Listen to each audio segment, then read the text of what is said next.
Ako, sang-ayon ako kasi umaabot na, papalo na ng 110 ang kada litro. Saksakan ng mahal. Ang ating mga marginal farmers, higit sa lahat ng ating mga marginal fisher folk, ang mga single family household talagang umiiyak na.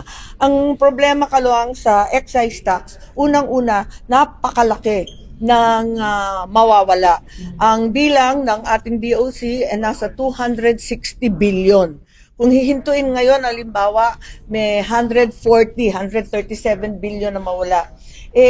Napakalaki nun. Saan tayo hahanap ng pera para magbigay ng ayuda na kailangan? At ikalawa, may duda ako na talagang magiging mas mura ang gasolina, ang crudo, ang LPG. Kasi ang nakikinabang sa excise tax ay yung mga importer, yung mismong nagbabayad ng excise tax. Baka hindi naman nila i-pass on sa atin yung discount. Kumbaga, naka-discount sila dyan. Kaya nga, sinasabi ko, kahit komplikado yung sistema ng input-output, baka noon mas mainam na yung VAT na lang para point of sale.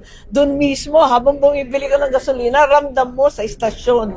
Samantalang ito, baka yung dambuhalang korporasyon lang ang makinabang sa excise tax. Yun. Pero ako, sang-ayon ako, iniisip ko na nga, pati income tax kasi papasok na rin tayo ng Abril, itaas na rin natin ang threshold. Kasi mababa na yung threshold kung ikumpara mo sa cost of living ngayon, kataas-taas ng presyo ng lahat ng bagay. Ma'am, sa ayuda, ano yung nakikita nyo pwede pagpagkunan natin? Ako kasi, hindi ako naniniwala sa pangkalahatan o comprehensive subsidy.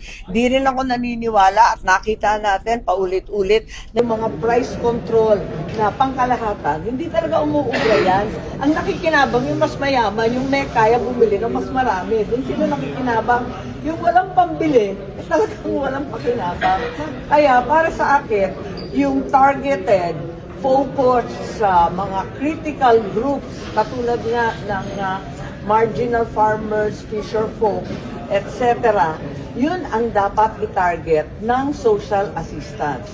At target na hindi politika, kundi sa pangangailangan. Maabot na sa more than 100 pesos per liter yung crudo. Kaya pa ba ng tao yun, ma'am? Ano po pwedeng yun ang problema, kaya nga sinasabi ko, medyo kinakabahan ako dito sa excise tax, kahit boboto tayo dyan.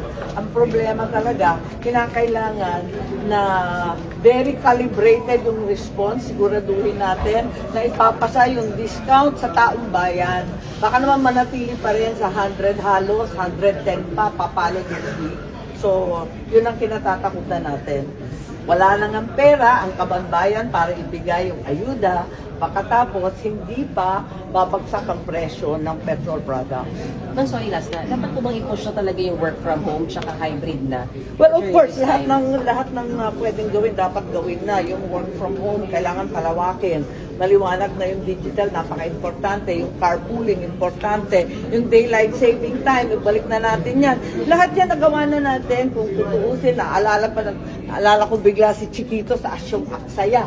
Yung matatanda sa inyo, baka yung mga magulang ninyo naaalala yon. Tapos yung mga LED, tapos yung nagtitipid sa kuryente, tapos sa gas, lahat yan. So yung mga Asyong Aksaya dyan, tumigil-tigil na. Talagang kinakailangan gawin yun.